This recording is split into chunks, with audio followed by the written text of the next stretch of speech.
Hello, and welcome back to the Brickminster Broadcast Network. And I'm Naomi, the Brickminster, here in Seattle, along with my reluctant corgi, Que Sera, who's here. Not me. Hello. That corgi. Yes, I know. She's been such a real blessing to me, and she's like, oh, she's putting me on the air. I know, girl. She's very So as you patient. can see, she's a corgi. And so we were very excited, at least I was very excited to see a corgi on camera. Hello. And I'm here with Brick Literacy. I got the direction right Yep. this time. So my buddy Brick Literacy. Yeah, I'm excited to see a corgi. I'm excited to see any animal, really. She's being very patient. She is. She's giving me the stink eye though. You can see on her face. She's like, really? You have to put me on the air, Mom? Really? Yeah, I know. Come on. So Come on, let's you've been move a it very along. good girl. So, and you probably have noticed a couple times she's barked while I'm streaming, but lately she's been pretty quiet. So she's 5 years old, by the way, for those of you who are curious, and she's a Pembroke Welsh Corgi, for those of you who are aficionados, because we are going to talk about a dog show today. Dog show. The best dog show. Best dog show ever.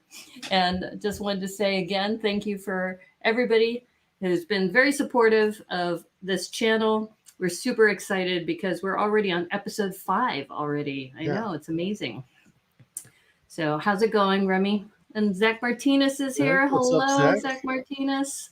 Yeah, Hello. It feels longer. It feels like we've been doing this a little longer. Hello, Brick Jedi. Well, we have, because we did the whole season of LEGOMasters New Zealand. Ahoy, hoy, Brick Jedi. How are you? Well, just welcome. Just this season has felt longer because of the iron fist of Major League Baseball has stymied us 1 week. You know, every other day of the week they're on TBS. On Wednesdays they're on Fox. So well, and there has been some discussion. We'll talk about this some more about next week's episode. That it sounds like they may end up moving the date next week. Yeah. But we'll see what happens. Yeah. So anyway, I'm going to put her down because I don't think she can wait the entire season, the entire time that we're going to review the show. Yeah, she's at capacity. Good That's girl, okay. Que Sera. I did get a couple kisses though. She gave me some kisses, so she's not too upset with me. Yeah. For lifting her up. So man, this was such a great episode. Like great concept, great execution. A little weird with the dragging the dogs down the runway, but that's fine. I thought it was really well done. And we'll talk more about how some of them were successful and some of them weren't. But I just thought the whole concept was great because for those of you who already know, who've seen the show, and if you haven't seen the show, spoiler alert, we're going to talk about the winners and also the ones who had to go home. But one thing that was really important about this was a sculpting competition. And that is really hard to do with square bricks. And I think if I remember right, when we've talked with other contestants, they mentioned that you don't always have everything in the brick pit. And many times curves are missing. But I think for this particular competition, they did put in several curves because several of the contestants use them as part of their displays. Yes, corgi. I know, you just want to put several exclamation points after that, right? But a lot of the builders really integrated like the studs and the smooth surfaces, the curves really well.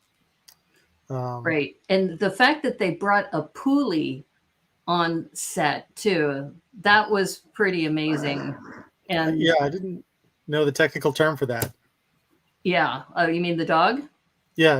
Pulley dog? I've just always called it a mop dog. I don't really know anything about dogs. Well, you know what's interesting is that Collins has an Instagram account. So Collins was the King Charles Cavalier, and there's an account for Collins. So I've been following the Collins account because the doctors got that particular breed. And it was interesting just how, from the breeder's point of view, how they viewed the show. So that was also an interesting counterpoint. So maybe for one of our future discussions, we may see if she might want to come on the show and talk about what the experience was like from the breeder's point of view. Just how did they reach out to her? You know, what did they decide when they picked on the King Charles Spaniel? Because I think she breeds different types of dogs, not just the King Charles. But anyway, yeah. Yeah, the dogs were probably like, seasoned professionals. They were probably just hanging out, wondering, why are all these humans freaking out? Why are they panicking? Like, it's just television, man. It's cool. Well, cool. That's why it's interesting, because they film out of Atlanta. So it might be that some of these dogs are, I guess, the same thing as SAG certified, the Screen Actors Guild, but whatever the equivalent is for dogs. We'll have to find out. So that's why I think actually reaching out to the breeder might be kind of a fun discussion. Maybe we'll do that at a future show. But I did not know the breeder's name prior to the show.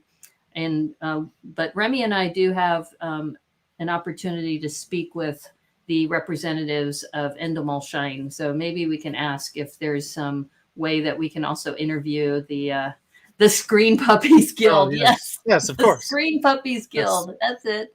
Yeah. Yeah. I'm sure some of those pets that like do commercials and stuff, they're just. I'm sure they must have some sort of certification to get to where they were. And I know that the Corgi, clearly I was focused on the Corgi, that the Corgi was barking probably more than I was expecting it to. And some of the other dogs were, very mellow. And I think you definitely have to have a certain kind of temperament to be on that show. And they didn't go with any of the really, really large breeds. I was surprised that they did bring out the Dalmatian, because that is a pretty tall dog.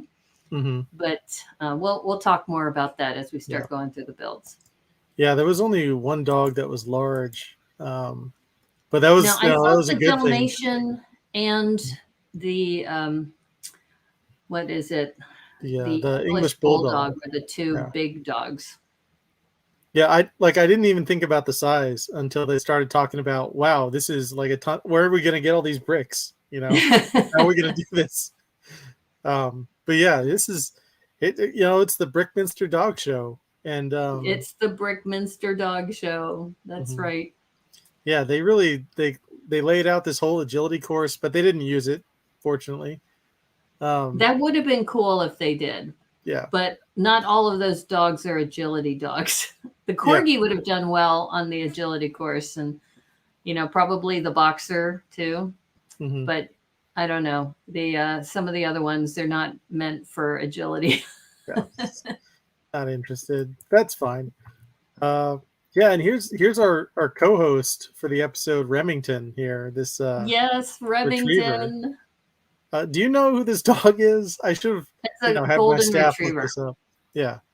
But is it like a famous golden retriever, or is it?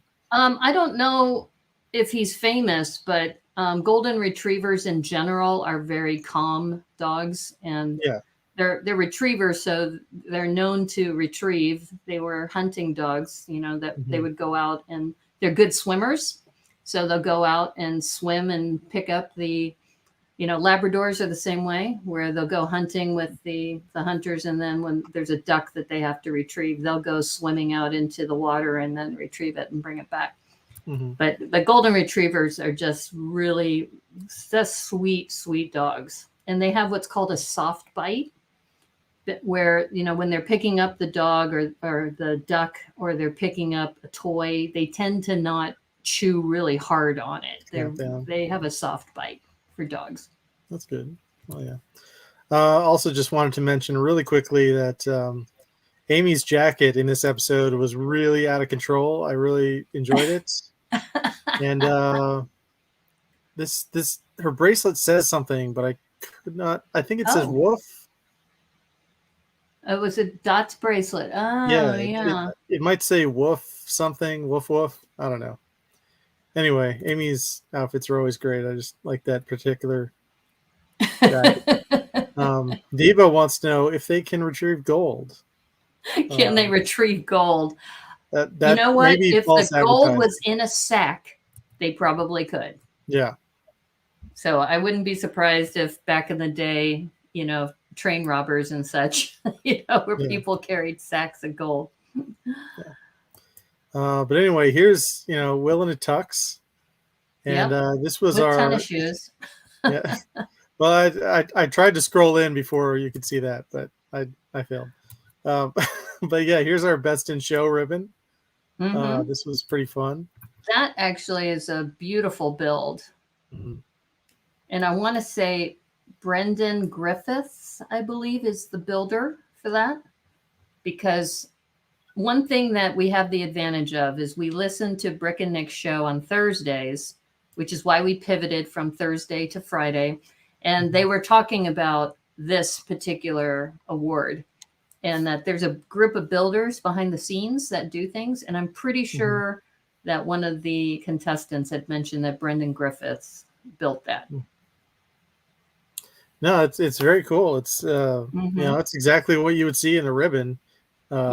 Especially very with well the gaps between the ties and everything. And so yeah. It almost looks like a pizza, so I'm gonna throw away before I get too hungry. Anyway, here are the leashes. Now, they let all the dogs loose into the brick area. Everyone was super excited. Emily was like screeching, like she did. Yes.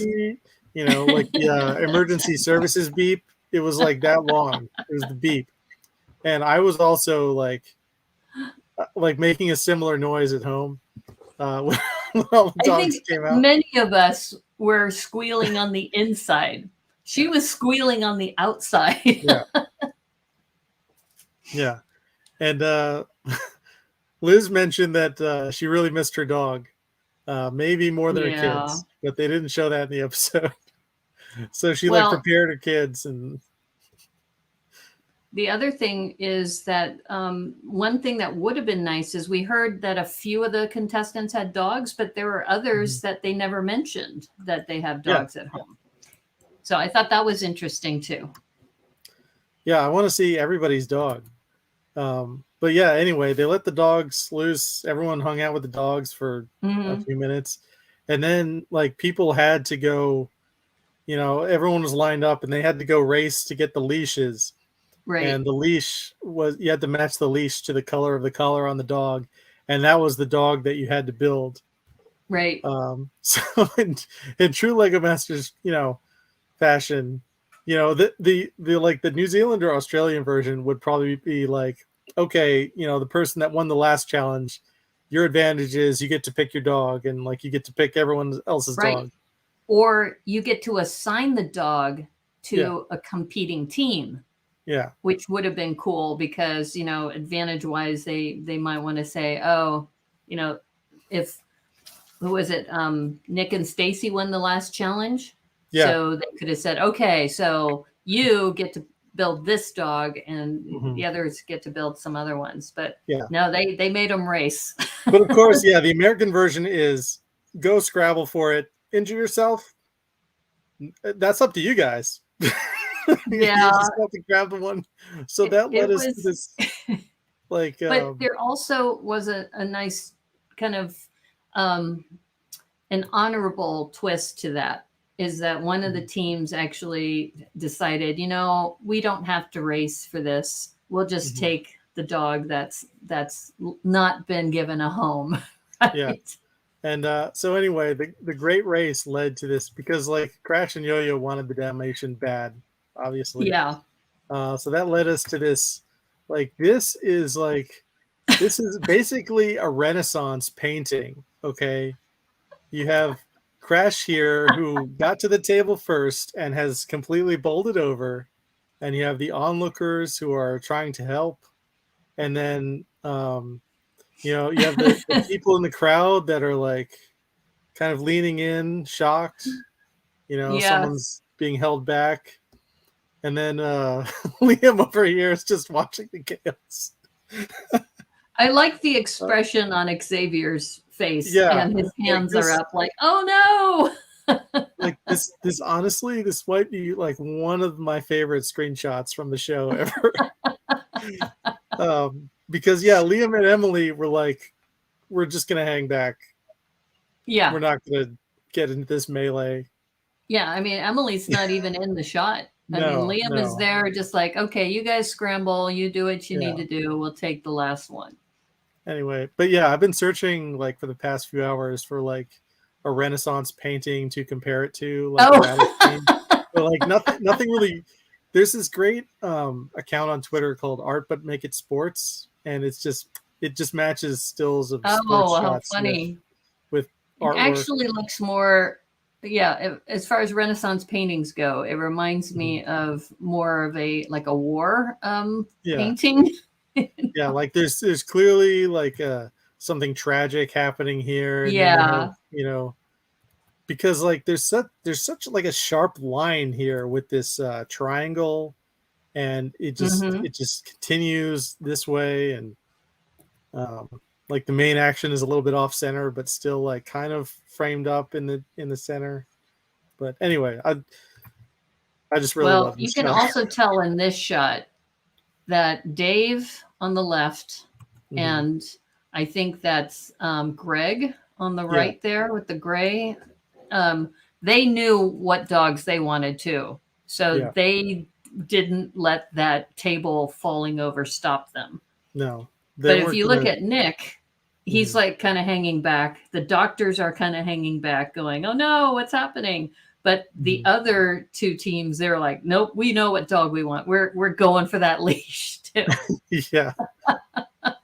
And I mean, as we saw, like the size was an advantage. You know, the smaller dogs, you know, less bricks. You could focus more on the face and more on those connections. So it was interesting because if you listen to Brick and Nick's podcast from yesterday, Emily actually mentioned that her decision to tell Liam, don't go racing after this, we'll just take whatever's left, wasn't the best decision. And that she said that this is probably a pivotal moment because she wasn't really like a stage mom, you know, where she fight for everything. She goes, it's okay. We'll be okay. But that, you know, in hindsight, that maybe they should have been a little more competitive in going for a smaller dog. Well, conversely, there was also some discussion about, hey, like we actually don't want to do this. And they were like, no, you guys have to run. And so there was some talk of like, well, maybe we should figure out who wants what. But there was some people that just like, no, I want this dog. And so it's, I don't know. Well, going back to what you mentioned, that crash, Stephen Castley, one of the firefighters, just had their sights on the Dalmatian. And that's like hyper focused, ran to the table, knocked the table over, and got that leash. And as soon as he got that leash, he just like backed off and walked away. Yeah. Anyway, this was just an amazing moment in LEGOMasters history. Yeah. Well, and then also it was a point where during the interview that, you know, Will had asked about, you know, the set department really wasn't happy about what you did to the table. He goes, well, you know, my nickname is Crash. That's for a reason. I thought that, you know, it's like you hear that and it's like, you know, you're nicknaming a tall guy Tiny. Like it doesn't make sense. It's ironic. But apparently the crash is actual. It's not ironic. No, it's not ironic. So. And he even said on the show that if a big hole needs to be made, he's the one who usually does it. Yeah. So anyway, great job, everyone. I guess. I don't know. Yeah, but here's our, you know, here's our judges getting ready to do the judging. I love the brick built microphones too. Yes, the brick built microphones were great. And they had a whole like field here that I don't think I have a slide of, but we'll see it. So Debo has a comment about that earlier shot about Rembrandt's Night Watch. So may need to compare it to that. Yeah, let me see if I can find that.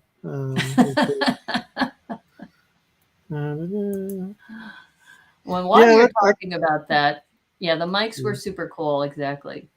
And for those of you who missed my Thrifty Thursday last night, I know Brick Jedi was on. While he's searching for that, I'm going to just show you this. So I took the time to, why is my button not working? There we go. We made the Dalmatians. So you can get this. It's on sale, $11.99. And I said, okay, I've already done some Halloween stuff. So I thought it was time that we start doing some other things. And I said, Dalmatians, of course. So, oh, GLS is here. Hey, GLS, how's it going? Good to see you. What we're doing right now is Remy is looking for Rembrandt's Night Watch to compare it to this chaotic scene. And then here's our, let's see if I can find it. Yeah, if you can't find it, that's okay. I have it right here.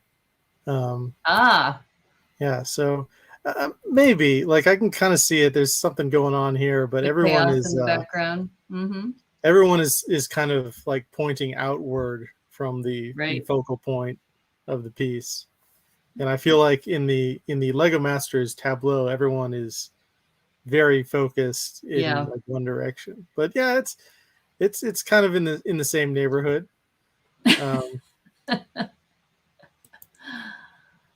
But yeah, so let's I'm gonna, I'll do some more research and we'll find it. Oh, I'm sure you'll find something. I'm gonna find it. I'm gonna find it, or I'm just gonna build it in Lego. Anyway. No, you know what? I'm gonna DM that guy that does all the album covers. I'm gonna be like, look, can you make this? But anyway, so our first build is Tap the Papillon from Dave and Emily. And Emily built most of this one-handed. Like she had the dog under one arm. She had the dog in her hand, yeah. So I thought that was pretty fun. Yeah, she loves dogs, that's for sure. Yeah, this is one of the ones where they did show her pretty much in the exact same position with her dog when she was younger, like sitting on the floor. She has her dog in one hand and she's building Lego with the other hand. Right. Yeah. And she wanted the one that she could hold.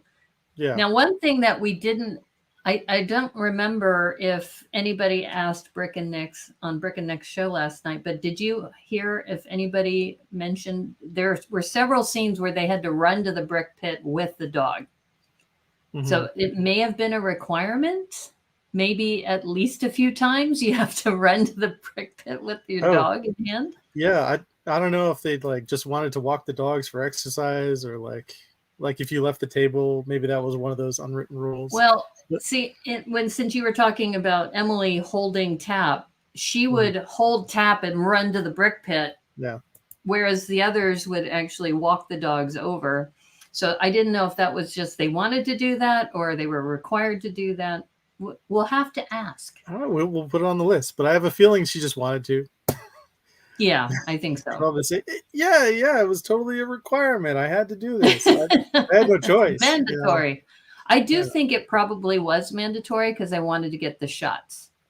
Because there were several shots of some of the team members going to the brick pit with the dog. Yeah. Again, oh, gee darn, we have to interact with the dogs. They also did have like a 5-minute therapy dog break, which was mandatory cuddle break. Mandatory, So everyone basically got a therapy dog, just like New Zealand. So hopefully, yeah. Yeah, Smudge was the therapy dog, but not for everybody. No, not for everyone. Yeah, pretty much Glenn and Dan got a chance to experience that. Yeah. but no, it was interesting. I just something that randomly popped into my head. I talked to someone at Seattle. And they said that when they were going through the process to apply for season 3, that they were in a similar situation as Dan, but they couldn't have their dog on set. So hopefully for season 4, they will reconsider that, because it is possible. Yeah. So yeah. So let's take a look at, here's Tap, and here's Tap the Papillon. And like, this is just a really great integration of curved bricks and studs here. And that goes back to what I mentioned earlier, but that I think that they didn't have curved bricks like that before in previous episodes, and they added them specifically for this episode. Yeah. Oh, one thing we should mention for the viewers at home is that you had to have, like, they had to attach this collar and leash and physically pull the dog down the kind of AstroTurf greenway here. Yeah, see, there she is. Yeah, they had to walk the actual dog and then the recreated dog side by side. Yeah. Some people used wheels, and some people used those like round curved slider pieces. So, but yeah, this is just like, it's really fun. This is probably like one of the best use of plates I've seen. And like, I love how they didn't show this really on the episode, but I love the spikes here for just the fur, you know, just thinking of the stomach like that. Yeah. So that it was hanging down. But I yeah, think here Tap they are. was the only build. Yeah, that might be true. That the only build that they turned around using the leash, because the other ones picked up their builds and turned them around. Yeah. But yeah, there she is. The way they put the collar on is really well done. And this is, I really wonder how they attach the neck here. Because this is, you know, one plane of plates here, and then, you know, this is obviously in the opposite direction, and just all these great details here. And also, Jamie had mentioned, since you're focused on the face, if you could zoom in again, that the other technique that they used was kind of interspersing the plates kind of stacked in a staggered way to kind of give it that fluffy kind of approach. Yeah, and like, plates are honestly great for that. You know, if you alternate them, like every other stud, you can make some fun shapes with them. Even on the eyebrows, they've done that. Yeah. It's not the most stable thing, but you know, if they attached it at the neck, and they didn't like put any pressure on this fur here, then you're good to go. Well, and Debo brings up a good point that if you look at the neck and the back, that it's likely that they're built in together, whereas some of the other teams, they built the head separately from the body and then had to attach them together. That it looks like they were very strategic in making sure that that neck area was solid. And this was like, it's just not something that you would ever think of, you know, in a sculpture challenge, or you wouldn't put as much importance as it was. You know, that's why, you know, these challenges are great, but sometimes it's really just a dart throw as to who, like, oh, I forgot this, you know, very obscure detail, and now I'm going home, you know. Well, this reminds me of the Bronking Bull challenge, that several of the teams also built the head separately from the body, and then they attached it later. Same thing in season 2 when Moto and Paras worked separately on the hat, where they had the hat. Paras was doing kind of the base, and then Moto was doing kind of the spiraling snake part. I think the lesson here is when you're working on this kind of build, you really have to collaborate closely. Even if you're working on different parts, the whole connection portion, you need to have that integrated really, really well. Yeah, so watch your spinal columns, kids. But yeah, overall, just amazing job on this. Yeah, and there she is. Yeah, very cute. Oh, who did this? That's terrible. Why? Call back. That's Smudge. So for those of you who have not watched our show regularly, this is from LEGOMasters New Zealand. I'm sorry, I don't know how they got in there. You just slid it in the slideshow. But that's, we can say Smudge was the one who kind of broke the ceiling for all of these dogs to appear on the show. Yeah, and this is I wonder if that may have been a true statement, is that maybe after seeing this show, that LEGOMasters season 3, maybe they said, you know what, why don't we have a dog challenge? Yeah. We don't know. Yeah, it's always, we never get to see, the mechanics turning behind the scenes. And of course, stuff is decided so early on in the process. It's like by the time we see the iceberg, it's too late. But yeah, this is Smudge and this is Di, and that's Di Henwood. It's the LEGOMasters New Zealand. And this is Brick Built. So don't is panic the anyone. Will Arnett of the New Zealand show. Yeah. Anyway, moving on. Here's Maggie the Pulley. This was Liz and Aaron's. You can kind of see here's their kind of initial structure. Mm-hmm. And they were talking about how they spent like the first hour figuring out what they were going to do with this dog, and then like 9 more hours just slotting those round bricks on the the one by one round bricks or barrels, pretty much staggered and stacked, and with tubing in the middle. Yeah, to give it some shape. Yeah, and it's tubing is just a great idea because it naturally the weight will give it that curvature. Mm-hmm. But yeah, here's Maggie. that look on Maggie's face is just precious. I'm really glad that they took the time to say, okay, here's the dog, and then they morphed it into the build. Mm-hmm. This was probably the best coverage of all the builds that we've had on any episode, honestly. But yeah, here she is. It's a great disguise. I mean, classic kind of sheepdog, right?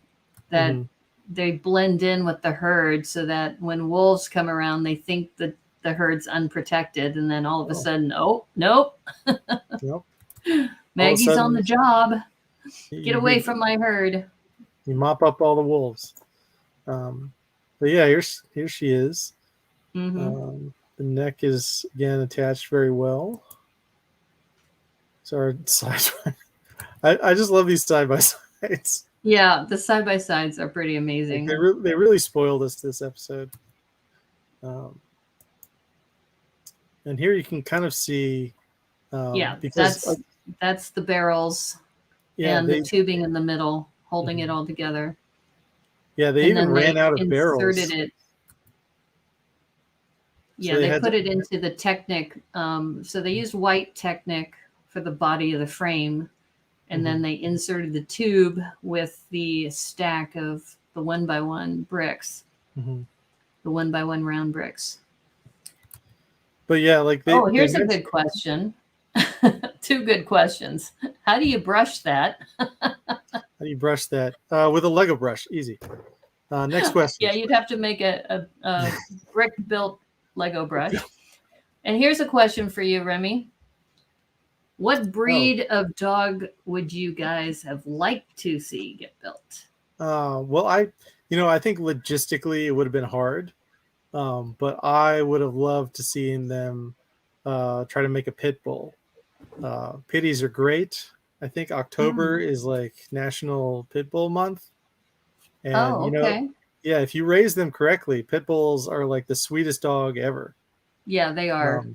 But you would have had to make it like a puppy for this challenge. Yeah. And you can't really train a puppy, not certainly these veteran actor dogs are, So it would have been massive, and then you have another tank situation. But well, you already know I have a corgi, so they already brought a corgi on. But if I were to choose another dog around the same size, it would be the Jack Russell Terrier.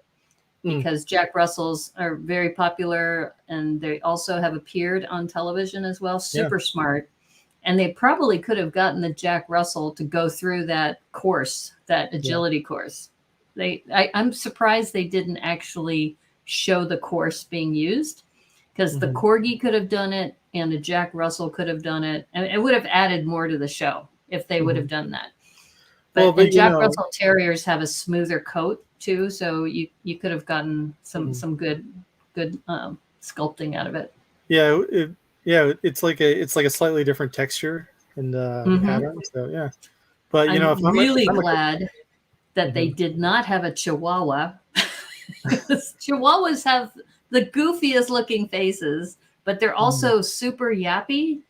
Same thing with Yorkies. Yorkies are really yappy. So I was really glad that they didn't have, I'm sorry for those of you who like Chihuahuas and Yorkies, my apologies. But I was very happy with the choices that they had. Yeah. But just to the course point, if I'm a Corgi and I show up for work and I'm like, okay, just be a model here, and someone says, hey, go run the course real quick. I'm like, no, that's not on my contract. You can pay me more if you want to. You're a diva. Yeah, exactly. We said this before about you. You're a diva, Remy.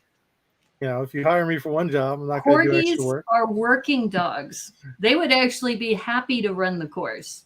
They've just, in fact, the actual phrase going on in the Corgi is like, people don't take me seriously. I'm a working dog, but they keep putting me in these shots and they keep telling me to wiggle my butt all the time. So yeah, unfortunate. Fortunately, that didn't happen this episode. So no. But yeah, anyway, great job, Liz and Aaron. Like you can't tell the way this dog is facing. Shih Tzu. Shih Tzu would have been yeah. That would have been a good choice. But yeah, let's see all right. Next is Steele, the long-haired Dachshund. Dachshund, right? Dachshund. Okay, or Dachshund, if you want to pronounce it the way it originally was pronounced. I'm not gonna try to pronounce it again. Anyway, here's them hanging out with the pup, and you can see the beginnings of the frame here. But yeah, here's Steele again. Like whoever got this shot out of the dog, gold star, because it's super cute. Yeah. And then here it is. And I like how they really paid attention to the feet on Steele here. I like the tail too. What they did with the shaping of the tail, and also with the plates that they used for the fringe. Yeah, these plates going into curves is a pretty good idea, when you don't have a ton of either. So but yeah, this is one of the builds that unfortunately fell apart on them. So they couldn't quite drag it all the way down the runway. This one was probably the most dramatic cliffhanger that they had on the show. Yeah, because they also had some previews of what happened with this dog. And I don't know if you're going to show the walk down the aisle, but I don't. Yeah. Essentially, what happened is that backstage, when they were putting the collar on, that the dog's neck and I think one of the legs crumbled, and they had 5 minutes to put it all together and then come out on stage. And if they hadn't come out, they would have been disqualified. And I think that's the first time we've seen that on a show, that any team would have been disqualified because they couldn't get their build done in time. Yeah, definitely for that reason. For just we've never seen someone just not have a build. Well, Moto came close to that. Because remember, they had the backstage moment of Moto and Paris with the hat, and that essentially they went out and Paris had to hold the snake pretty much for the whole time. And then when he took his hands off, I think that's when they It crumbled. Yes, exactly, Debo. Yeah. They motoed it. But you know, they motoed, but not the good way like you want. But yeah, it's again, very similar though, because in Moto's case, he grabbed the snake part to lift up the hat and it broke off in his hand. And in this case, he's putting the leash around the neck and the neck kind of broke right in his hand. So yeah. And it goes back to structure.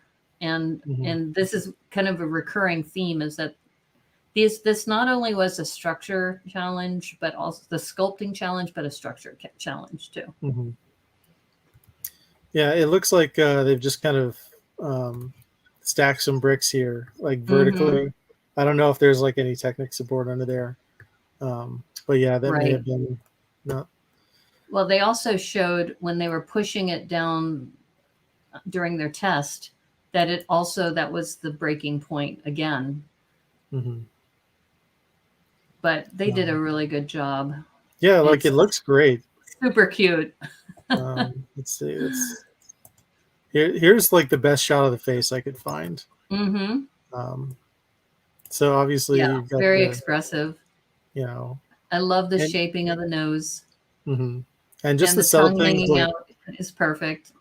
Like this part being discolored and yeah, you can see clearly from this side by side, the tongues are in unison here. It's the same thing. Well, that's what Ethan was saying on the show, is that Steele's tongue was out all the time. So he had to capture that. But anyway, you know, good job, Dom and Ethan. Yeah. So next up, we have Mikey the Boston Terrier, and this is Brendan and Greg's. And here's Mikey just hanging out, and there's Lego Mikey. Each one had a dog bed next to the tables. Yeah, and it was interesting how the different builders would interact with their dogs. I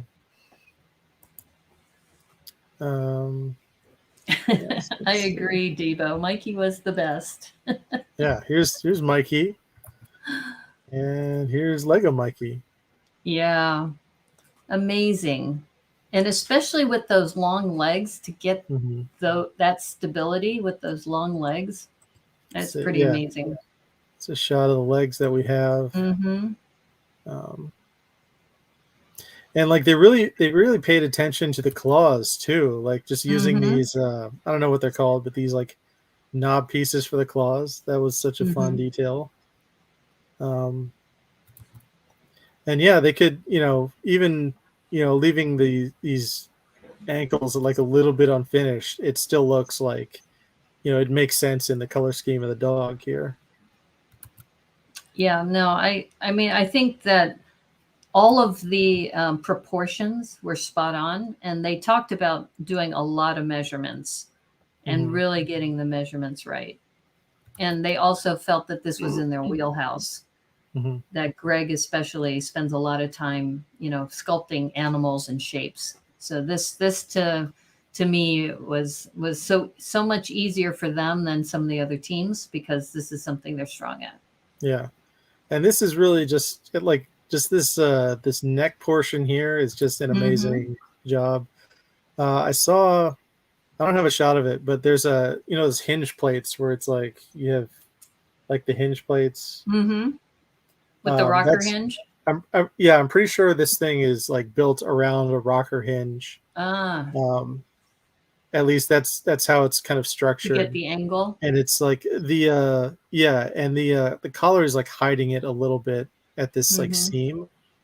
But I think it's partially like resting on here and just reinforced a lot. Well, when I saw the name of this Boston Terrier, I said, "Oh, they're going to give that to Aaron and Michelle, right?" Yeah. So I thought they were going to assign the dogs, but when they did the all-out scramble, I was thinking, if I was Aaron and Michelle, to be on brand, you got to go with the Boston Terrier, right? Yeah, and like you know, or Liz and Aaron, but I'm sorry, Liz and Aaron. Yeah, it's hard to keep them straight. Yeah. I'm terrible with names, honestly. But you know what I was saying is that yeah. But like Liz and Aaron were, you know, when we were watching the previews and we didn't know which dog was assigned to which builder. Yeah. I was thinking, oh, the Boston Terrier's got to go to Liz and Aaron. Yeah, of course. And then when the pairings came out, it was like, oh, okay.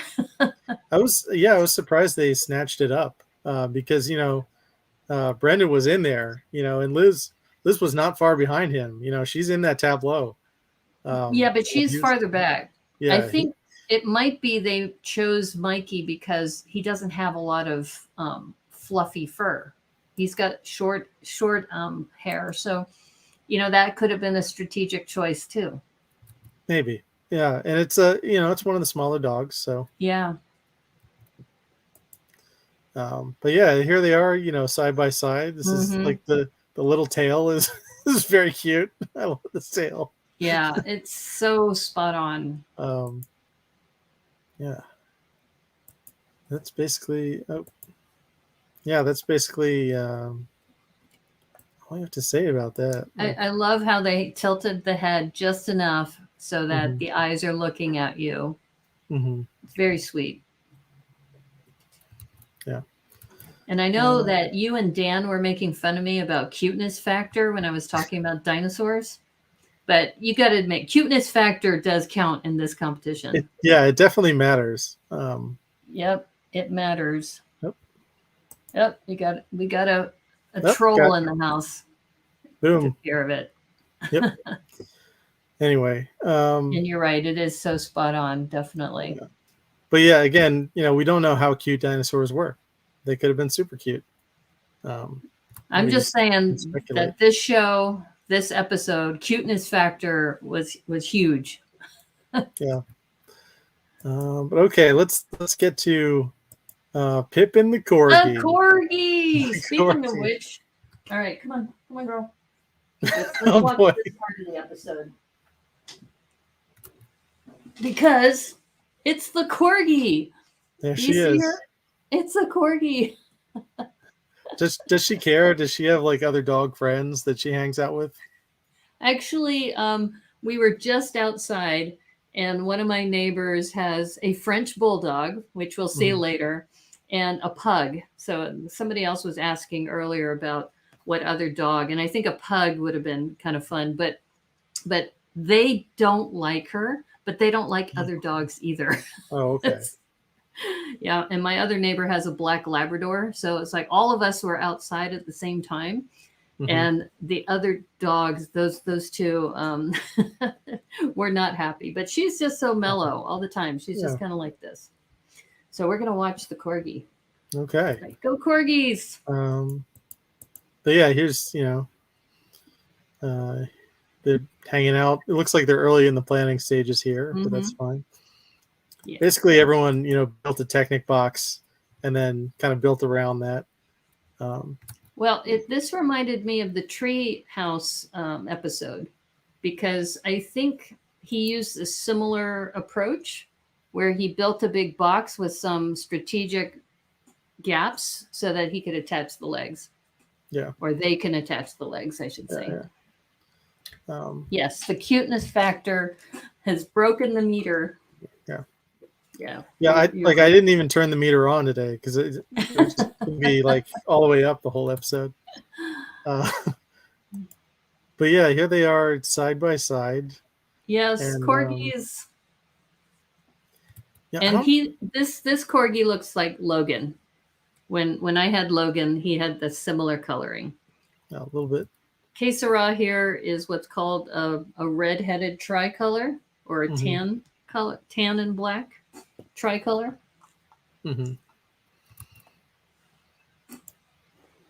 Okay, so here's our neck detail. And the way they really integrated the ears well here. I don't know if anyone else did that where the ears are like midway in the head, like recessed in there in that way, but that's cool. Yeah, that's to get the angle too. Yeah, and they did do a side discussion with Nick that Nick makes corgis all the time on his channel, It's kind of an ongoing joke. So I think they went for the Corgi right away. Yeah. And yeah, just it's tough to get the snout right, but this snout is right, you know. Like the face is just great, and there's even a little drool in here in the mouth. Like these little clear bricks. Yeah, they put the drool in there to just show that corgis do drool.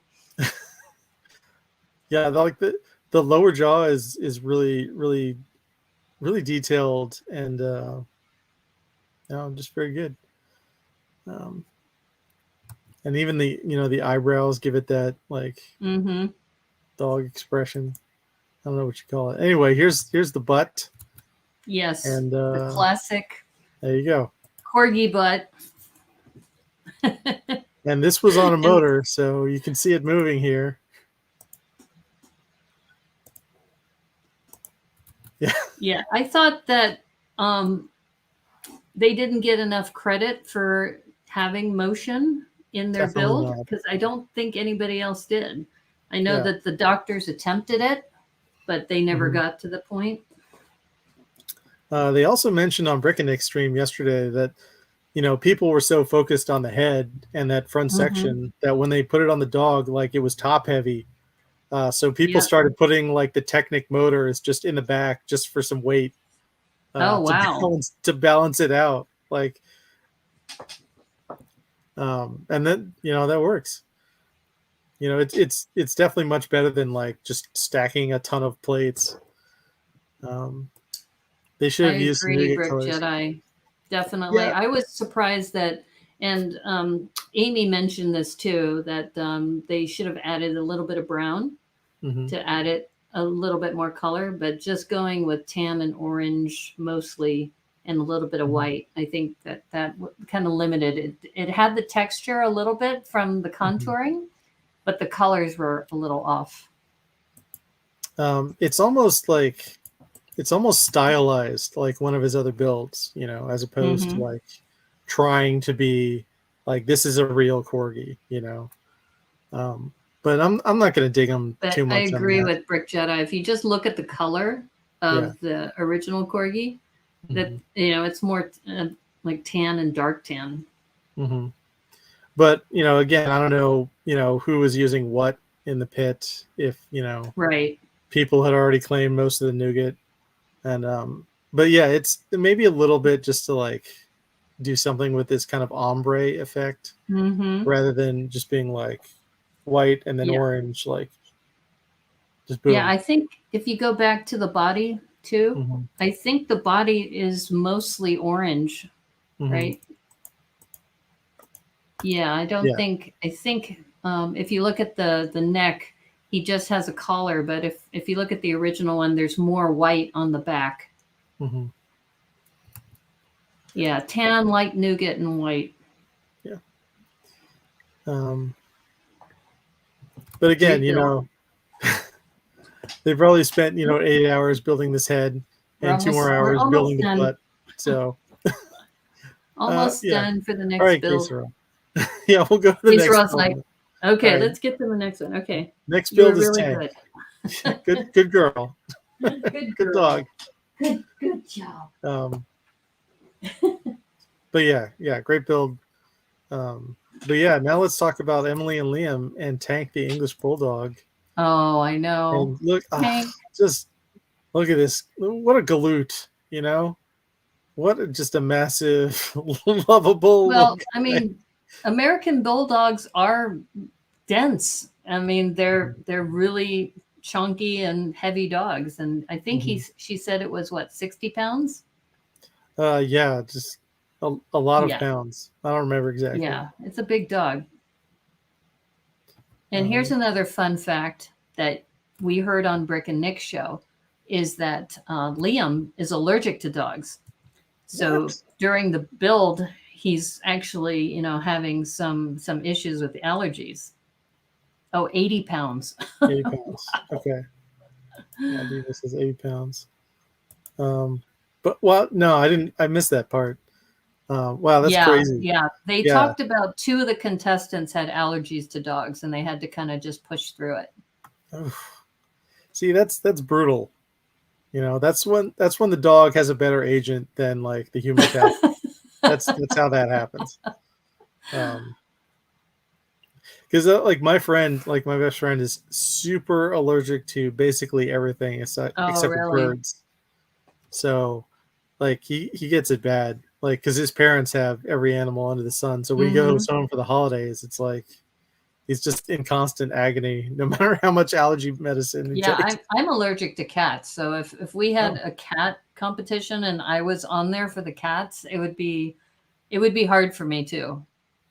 Man, like if I was, executive producer Brad Pitt, I would greenlight a cat building challenge so quickly.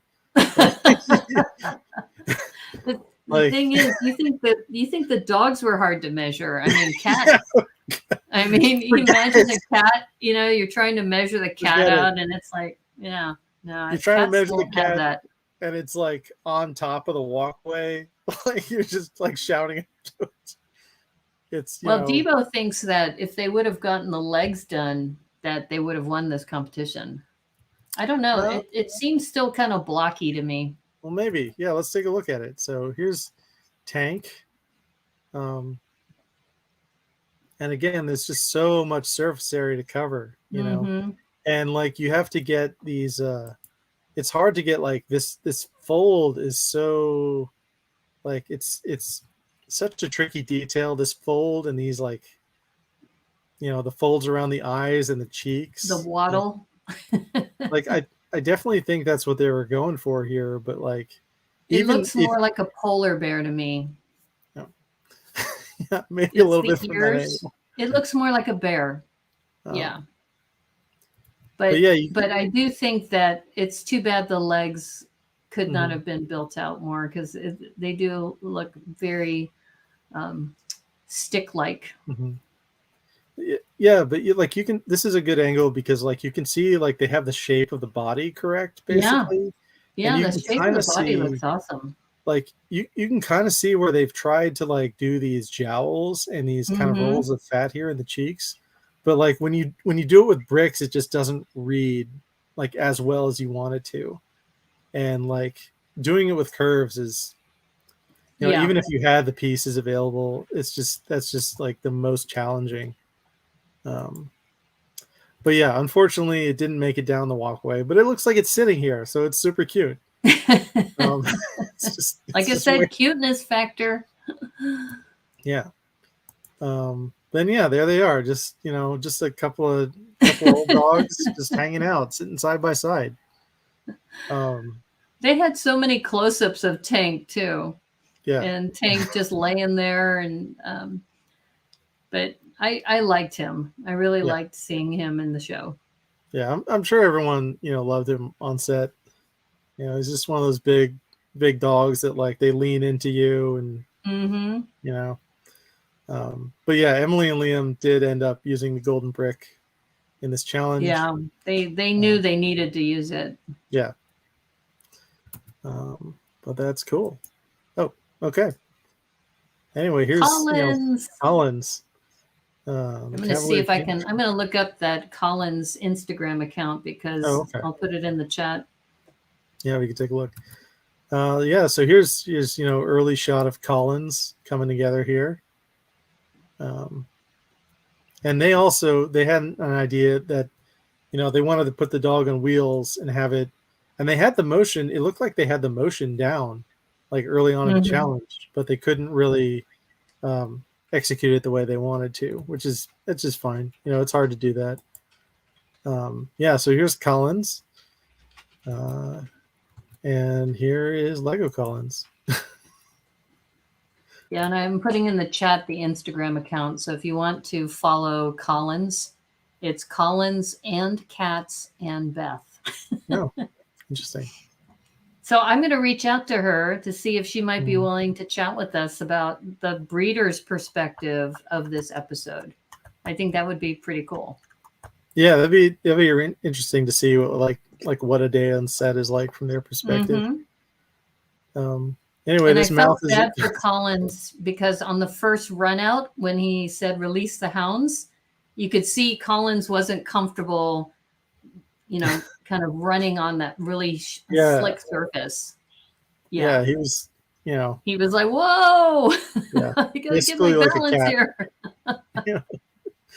Yeah, it's hard to get traction on that surface if you're a Yeah. dog or small animal. But yeah, here's the tail. Here's them walking down the runway. I know I have a better shot. Yeah, there we go. Mm-hmm. They are side by side. And on the show too, they mentioned that Austin, one of the doctors, has a King Charles Spaniel in the house, and they had pictures of that too. So he's already familiar with the breed too. That's true. We could interview the breeder in Collins as well. In fact, it'd be kind of funny if I could get Que Sera to be asking the questions. Yeah, or if she could translate at least, that'd be nice.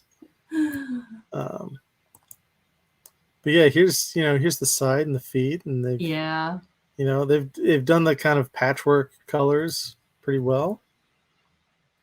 They wanted to have the motion of the legs moving too, and that would have been so cool if they could have pulled that off.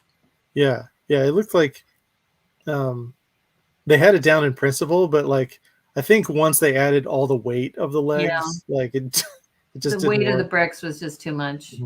Yeah, just like those axles, those axles seem so strong until you put like 20 bricks on them, and then it's like forget it. Forget about it. Yeah. But yeah, this mouth is really cute. Like I love the ears here. The ears definitely like they flop correctly. It is a very sweet build, and I love how they connected the colors. It looks like they used some dark orange up top, and how they connected it with the white so that you had that distinct line there on the snout. Yeah, they did a really good job. Yeah. So yeah, anyway, great job, guys. And now we'll go to Murph, the French Bulldog. I just love this dog. Yeah.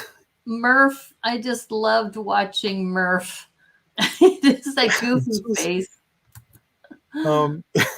They also mentioned that like he was like very vocal throughout not just barking, but like like I can't do it, but like it was, he was definitely making his voice heard throughout the episode. And yeah, here he is, just having a great time here. Yeah. And then here's John and Xavier's Murph. Now they had also some technical issues with the body connecting to the head. Yeah, again, the neck just, you don't think of like putting pressure around that structure at that angle, Yeah. And having to pull the structure, so it has to be able to pull the weight along with it. Excuse me. But yeah, this is definitely my favorite detail of the episode, though. Boom. It's a cape. Yes. The cape tongue. Another red cape makes an appearance. Yes. That makes me so happy that they have them. And I like how they made this smooshed in face too. Yeah. Yeah. Like these, just a great ratio of like studs to curves here. And yeah, like the face sculpting again is just amazing. And we did get a chance to interview Xavier and also Jonathan, and they did build separately. So Xavier worked on the head and Jonathan worked on the body. So once again, it goes back to two different builders working on two different parts and then bringing it together. It doesn't always work well that way. Yeah. But I like the body is really good too. Like this the shaping is great. Layering, shaping. Yeah. And again, you can see that they used a different texture from the side as they did for the belly. Yeah. And they've actually made a belly. And that's just not a detail that they would ever really see, but I'm glad it's there. But yeah, here it is. Yeah, this is so cute too. The snout is perfect. Like, I would have liked a rounder head a little bit. Mm-hmm. It's a little more square, but if they would have rounded out the sides, Mm-hmm. Yeah, maybe a little bit that more. face is spot on though. The snout. Yeah. Yeah, and here they are side by side. Which one is the Lego build? You can't tell. And they did a nice choice of the color palette too. Mm-hmm. Yeah, it's whereas almost hard Nick to see. and Stacy's had the motion, but the color palette was off. Mm-hmm. But yeah, it's like hard to see with the lights. But they should have used these colors for the Corgi. Mm-hmm. Oh, some of these.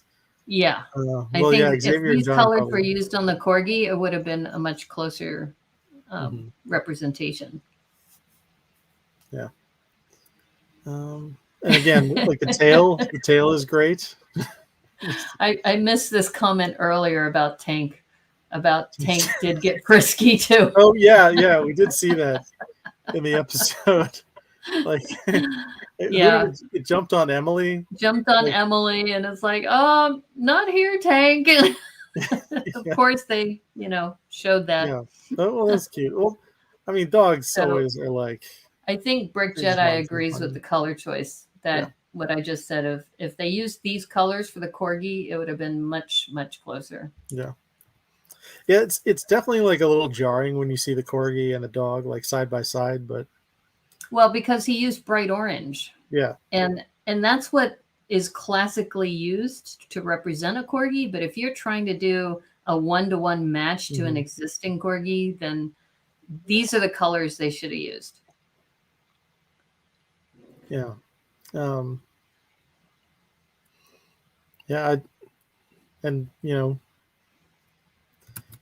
clearly this worked for them.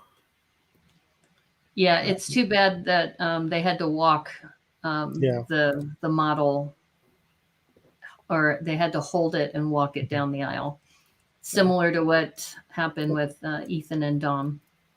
Yeah.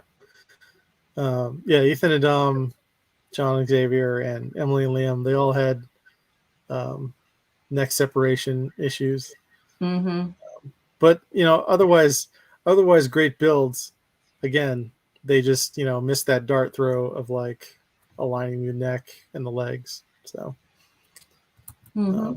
it's hard to prepare for that. But anyway, great job, Murph, and great job, John and Xavier. Great job, Murph. Murph is on point. Murph is like here to work. He's like, I'm going to sit here and look cute, and I'm going to give you the shot you need, and everyone's going to go home early. That's true professionalism. He knows his lines, and he shows up early, and he works hard, right? He hits his mark, and he hits his mark. Good to go. And he does. He's part of, what was it, the Screen Puppies Guild? Yeah, Screen Puppies Guild. He's a veteran. Yeah. All right. So now we have our last build. It is Blaze the Dalmatian. I loved this build. So yeah, there they are. Again, hard to get him to sit still, but yeah, they did. I read a little bit about why Dalmatians were chosen for the fire department. And did you know it's mostly also because of the horses that were used at the time, that they were good at calming the horses down, and they would stand guard around the fire engine. So then that way, that the fire engine and the equipment was protected. And that started in the 1700s, I think. So yeah, Dalmatians have been tradition for lots of firefighters. No, that's cool. I did not do any research on that. So Murph is a consummate pro. Murph is the best. Yes, he is. Yeah, we love you, Murph. He's probably going, yeah, look at these other amateurs over here. Jumping on people. That King Charles Bulldog. Spaniel can't even run out straight. I loved this build. And this was like the only team that put the dog in a different position. Yeah. Well, we learned from Emily, because I asked this on Brick and Nick's show. I asked, why didn't they put their tank build in a sitting position because it would be lower center of gravity. And she said, you have to put the dog into a position that they can do while they're walking down the aisle of the show. So you can do it walking, crawling, but not as just sitting there. Well, not as resting. Okay. That makes sense. Because that would have made more sense, right? For them to build that Mm-hmm. huge build is in a sitting pose. Probably fewer bricks too. You know? Yeah. But that's okay. But yeah, it's good to know. But anyway, this face is super cute. The nose, the ears. There it is. I know. I love that shot. And yeah, and this was funny too, how they had the leash on him and they're like dragging him along the side. Yeah. And they actually got him to crawl. So yeah. Well, that's why they said that they would do this, because he does that trick and he crawls. And I think Jamie was a little hesitant about this when they were telling him that they want to put him in that position. And he said it was a risk, but it ended up working out well for them. Yeah. And this is the Dalmatians approve. Yeah, there they are. The Dalmatians approve.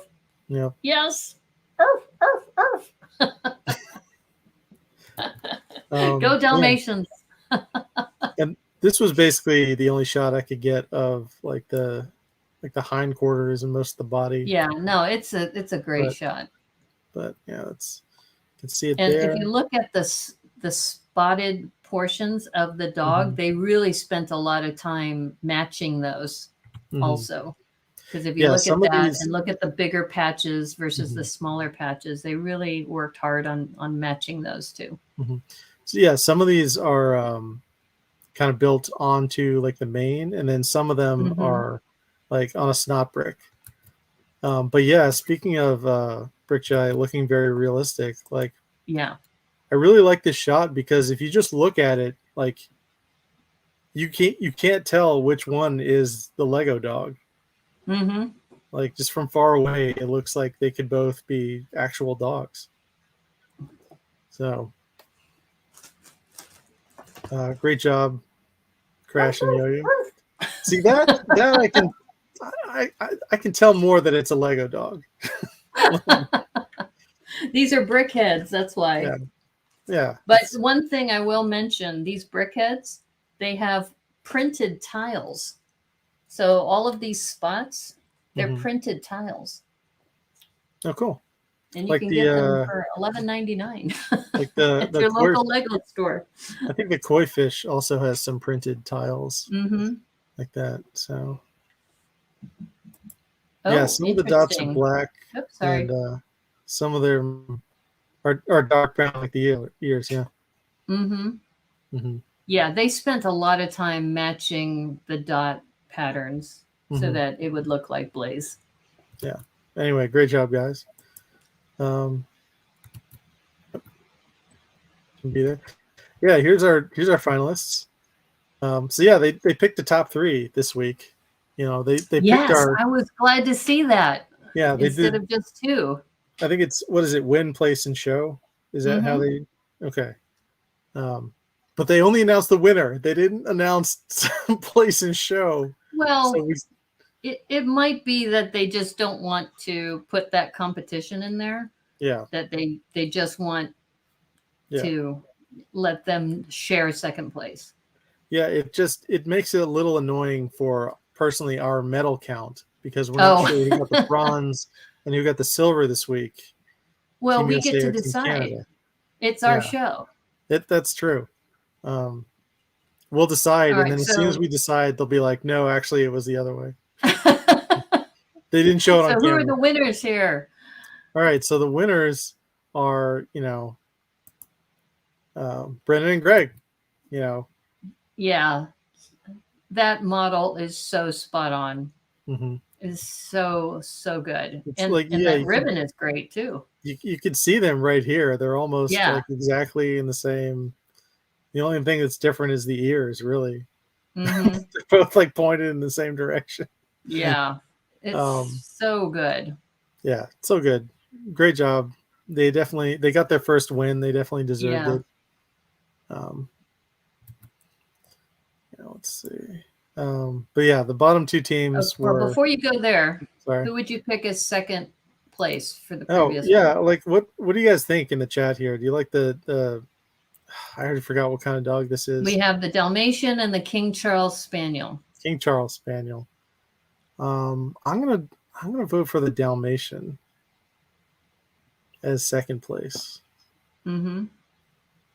Oh, Debo going hard here. He has money on them winning it all.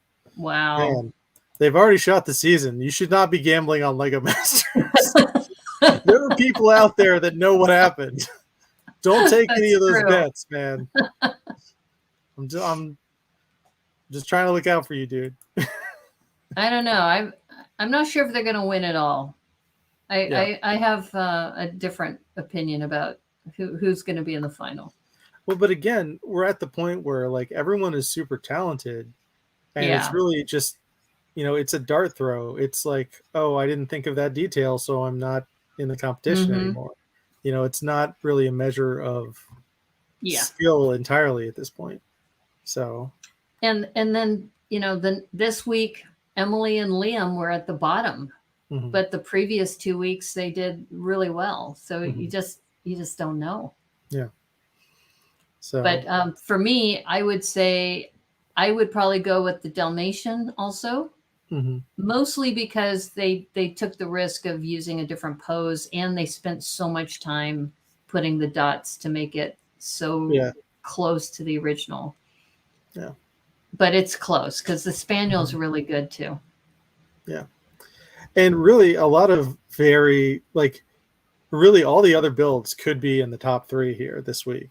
Like, I'm surprised the Corgi isn't in the top 3 just because of the butt wiggle. Well, I think it would have won if it goes back to the color. The color, yeah. Is that the color was off. It was way off because, like I said earlier, orange is usually kind of the cartoonish type of Corgi colors that they use. But for this particular Corgi, it was more tan. But so, also, the mop dog and the Papillon were also like I don't know, my favorites. The Puli was a little too blocky, I think. And same thing with the Papillon. Or Papillon, depending on who you talk to, how to pronounce that. I think they hit it right on the top 3. I don't know. I'm disappointed because I'm a Corgi lover. I would have loved to have seen the Corgi there, but I think what he missed on was the color. Yeah, I think Nick and Stacy needed to really focus on making it a true replica, because if you look at Brendan and Greg's, they even took the time to change the color from brown to dark brown and really did such a good job on that.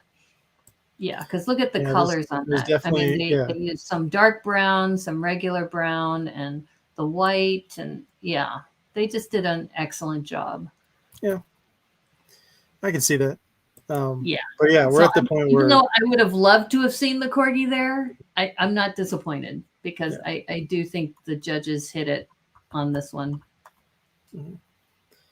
But yeah, like. And it also goes back to the challenge. The challenge wasn't to provide motion in the build. The challenge was to create a replica of the dog that you had. In the episode, as soon as they showed the Corgi wagging its mechanical butt, the actual Corgi, they had a shot of it wagging its own butt. So that is following the prompt, I think. Well, it is following the prompt, but the colors were off. Yeah. But you can't ding them on realism. No. Like I said, I love corgis. I love corgis, and I have one, and I love them. But for this challenge, I definitely have to give it to Brendan and Greg first, then Yo-Yo and Crash, or Steven and Steven second, and then Austin and Justin third. But yeah, I mean, I get it. The standards are higher because you've seen so many corgis. So, you know, it would have been more of a challenge if they gave them a tricolor corgi like mine instead of the red and white. If they gave the tan, white, and black, then they would have had to add that color in there. Maybe the tricolor corgi was busy or on another shoot, or just was like, you know what, we're gonna pass on this project, but thank you. Maybe that's why and they then couldn't this get is a the tricolor stand-in, corgi. right? Yeah, this was the corgi they could get. Yeah, you never know. Yeah, that's what I should find out. I'll find out from Colin's breeder if the corgi breeder, if she knows him or her. Let's get them all on. Let's see. Get as many corgi breeders as we can on the show. We could try. But yeah, anyway, congrats, Brendan and Greg. First win, well deserved. Yeah. But yeah, definitely well deserved. They hit this one out of the park. But yeah, the bottom two were unfortunately Ethan and Dom and John and Xavier. For obvious reasons. Only because Liam and Emily played the Golden Brick. Yeah. So yeah, I don't want to think about what would have happened if they hadn't played it and then lost the Golden Brick and went home. That's never happened on Lego Masters on any version. I don't think somebody. Nope. I don't think people on Survivor have gone home with immunity idols in their pockets, but I don't think that's ever happened on Lego Masters. Probably because Lego Masters are smart and they know, if we don't play this brick, we're probably going home. They get it. They know. So that's good. And they did have a cutaway shot of Dom saying, that because Murph had to be walked down the aisle, that they have a shot of staying in the competition. Yeah, they were glad that, well, not glad, but at least they weren't the only one that forgot about that detail or didn't get it quite right. It kind of gave them a little bit of relief knowing that they weren't the only one. Yeah. But yeah, anyway, Devo was kind of a coin toss. But we had to say goodbye to John and Xavier. I know. I was so sad. I was sad to see these two go. Yeah. And last week when they were in the bottom with Tacos and Michelle, that's an impossible choice. It was a hard choice. Yeah. Hard to see. And Tacos and Michelle are such vibrant ladies, and these two are also just such vibrant people that to have to see them go was really sad. Yeah. And they also bring something really unique, because there aren't a ton of anime builds at conventions. Aside from you have your mecha, you have your mecha and your starships, but there's not there's some mosaics I've seen that are anime, but you're right. There's not a focus of anime in Lego. So maybe that's something that they'll be bringing forward now that they've been on the show. Yeah, hopefully. And I was really appreciative that they talked a lot about Filipino culture, and we got to learn some of that too. Yeah, didn't they? I think they talked about in the first episode how they kind of went down the list of objects. The mango mecha.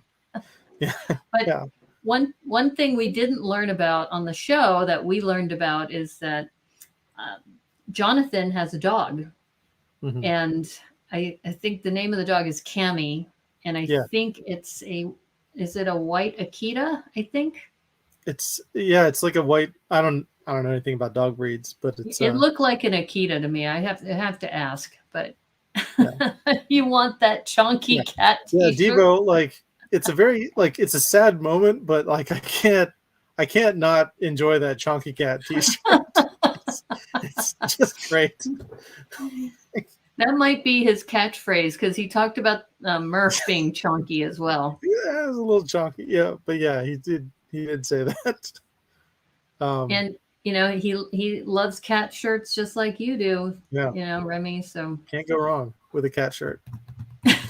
Holidays, holidays are coming up. Let me tell y'all, cat shirt Boom. Cross that person off your list. Okay.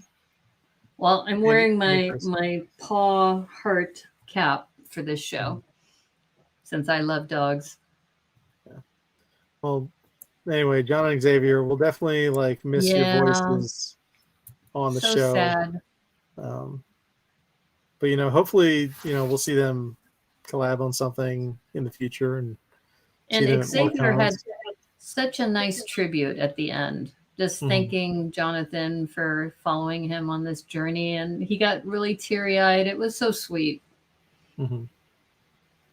Yeah, we had a chance.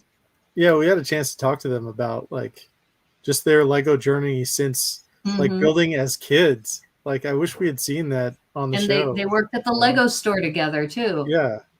Like, we will have them on the show. They were almost going to be on tonight's show, but they had a schedule conflict. So I've asked them if they'll come in on November 18th because we already have the grandpappies scheduled for next week. And we have Ethan and Dom scheduled for the 11th. So I'm hoping that we're going to get these two for the 18th. Yep. Que Sera is she I think she back hears on the somebody. She either hears somebody or she's barking in her sleep. Hard to tell. Yeah. But yeah, that's all I got. That's the show, everyone. Well, a couple things too, since you had that shot of Greg and Brendan. I don't know if anybody knew about this, but they had a Kickstarter campaign going about their, I think it was called the Wild Skies animation project. So I'm a supporter. I got in right under the wire and they made it. They had a $15,000 goal and they reached, I think, 16,500, something around there. So you never know. We may be able to get them on the show also to talk about some of that project that they're working on as well. Yeah, their channel on YouTube is Montego Studios. I'll put that in the. Yeah, and I wanted to mention they are currently having a steampunk challenge, and I think you have to get your build in by November 16th. And so they have some prizes that they're running. And the steampunk challenge, a couple of key items is that the airships should not have sails. So cloth is allowed, but not for sails, but for flags and things like that. But mostly it should be fan powered or steam powered. So balloons, fans, that kind of thing. So I'm super excited. It's this, this Wild Skies Kickstarter program is exciting because it's steampunk and on floating islands. So it's very, very cool. But yeah, if you go to their channel, they have a very short brick film called Atlas up there. It's very good. So you can check it out. But yeah, I hadn't heard about that competition. So now I'm going to have to. I'm seeing if I can look it up now because it's on their Instagram account. So, but yeah, I hadn't heard about that challenge. I'll have to add it to the pile of like builds that I need to finish in the next week. Well, and that's the thing is that you have to get it done, I think, by the 16th. And yeah, it's not so bad. I keep telling myself, I think the next convention for me is going to be Brick Fair, Virginia, but in Richmond in March. That's where it's going to be. And I keep telling myself, I've got 6 months to finish, this thing I want to finish. Like, I got plenty of time. And I know I have actually 0 time to work on it. All right. I'm gonna look it on my phone because I can't seem to find it here, but I'm following them. And I know Iron Man Greg, I think, is the Instagram account for Greg. And he has it posted from there. So let me see if I can find it. Everyone just talk amongst yourselves. Yeah, talk amongst yourselves. Well, here's your topic. We shouldn't be doing this like live, but all right, here's your topic. Casual here. Sky Captain in the World of Tomorrow was neither about captains or tomorrow. Discuss.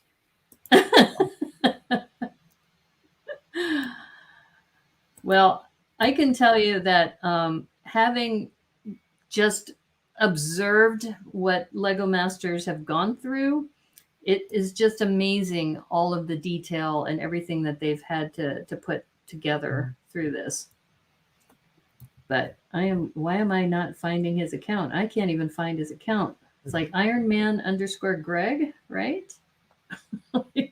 Okay, we'll put it out there next time we meet. In fact, here's some cool news. On Sunday, so this Sunday, we're going to be doing a mock improv, #mock improv. We have confirmed Little Scrap, who's going to be joining us. I think, are you planning to be there, Remy, as well? Yes. It's up to you. Optional. Because we had talked about this with Spot the Magic Ninja, because we were dressed in cosplay for May the 4th be with you. So we have Lil Scrap, we have Spot the Magic Ninja, possibly Remy. Yeah, no. I'm waiting on Maraid. And then I think Debo, I think you mentioned that you may be part of this. Well, anyway, anybody who wants to participate, let me know. Yeah. And it's going to be a Halloween mock improv. So essentially, pick a minifig that is Halloween related, and we're going to build based on the chat. And we'll see how that goes. Same rules apply, that you have an hour and 16 by 16, and we'll be building based on the prompts from the chat. So that'll be this Sunday at 1 o'clock. So in 2 days. And then 9 o'clock, I'll still do my Twitch channel, and I'm probably going to be working on this idea of mashing up pandas and Egypt. I've already started doing some things, so I'll share that on Sunday. And then in November, I'm going to be shifting my Sunday shows to Saturday, at least during the day. And that's because I have some events that are coming up that I have to be at in November and December on Sundays. And I'm going to be lining up a couple different guests. One of them's already confirmed, and that's Christopher Chalice. So Chris Chalice and his son Jaden are going to be on the show, and they're going to talk about the world record for the Guinness Book of World Records for Chris reaching the tallest number of bricks stacked, I think, one-handed. And also, they were chosen to be spokespeople for the 90th anniversary of Lego. So they are going to be on the show middle of November. I think it's the 17th or 18th around there, whatever that Saturday is. You want to be there. Here's hoping. Okay. You're talking about for Sunday, this Sunday for mock improv. Okay. All right, cool. And then the other person that I've been wanting to get for a while, and he's out of Australia. So whenever we try to schedule it for Sunday, he can't make it because it's Monday for him. And that's Steve Reynolds. So I've been, chatting with Steve about, we still want to schedule that superhero discussion with him. So stay tuned for that. And the other reason why I want to move him to Saturday too is it's football season. So we can watch football games on Sundays again. But anyway, so thanks again, everybody. Yeah, awesome. If we're still interested, I have the contest thing here. Oh, you do? Yes. Yes, put the contest stuff up. We can, I didn't find his Instagram, but if you go to Wandering Skies Official, Wandering Skies Official, this is the contest I think you're talking about. Is it one word? Yeah, one word. No hyphen or, okay. Correct. So on Instagram. Yeah, so this Wandering Skies is the Kickstarter that I contributed to, and they're encouraging people to build steampunk-like ships. And I think the date's the 16th of November, I think is the deadline. Yeah, November 16th, midnight Eastern time. Okay, and you have to go to Flickr and post in that group. So that's why you may not have seen as much info on Instagram. I think they also said that they'll be picking a winner like 2 weeks later, I think at the end of November, something like that. Yeah, it looks like the 26th. Yeah, that's right. So 10 days later, they'll be announcing a winner. But I think it's just cool that we haven't seen a lot of steampunk stuff. So just the fact that they're encouraging airships, steampunk related, they do stop motion. They're going to be putting out this film, and I'm one of, I think, 80 different contributors, maybe 90, that have contributed to this Kickstarter campaign. So I'm super excited about it. And they do stop motion. So I think it's just going to be fun. Yeah, the stuff is really good. And look, one of the judges is some guy named Tyler Clydes, some rando guy. Yeah, you may have heard of this guy from. Yeah, I think the LEGOMasters season 1. Possibly the first season. And then isn't another one the guy, the second season winner? Steven Erickson. I don't know. I don't know anyone's last name. I legitimately don't know. But possibly. Yeah, I think it's Tyler from season 1, and I think either Mark or Steven from season 2. I think are some of the judges. Nice. So you know, so if you hadn't heard about it, you heard about it here on the Brickminster Broadcast Network. Yeah. You are being part of this show. Thank you again, Remy. It's always great hanging out with you. Thank you, chat, for all of your contributions. Debo and Brick Jedi. GLS was here earlier as well. Oh my goodness, we still have this. Zach Martinez. Let me get that user out of there. Oh, I thought I blocked them. Oh, did you block it earlier? Okay. Yeah, I'm just scrolling through. Yeah. But anyway, thank you, Zach Martinez, everybody who's just been hanging out with us. Thank you so much, because you're listening to the Brickminster Broadcast Network. Please like and subscribe to the stream. You get some interesting content here. You learned about a new contest. You learned about our review of the show. If you want to send me any kind of snail mail or fan mail, you can send it to P.O. Box 31956, Seattle, Washington, 98103. And don't forget to follow Brick Literacy, our buddy. I'm getting the direction right. Yep, you got it. And we'll say goodbye to Que Sera from here. Thank you so much, everyone. You're great. And as they say on the Brickminster Broadcast Network, may the clutch be with you. Take care, everybody. Bye.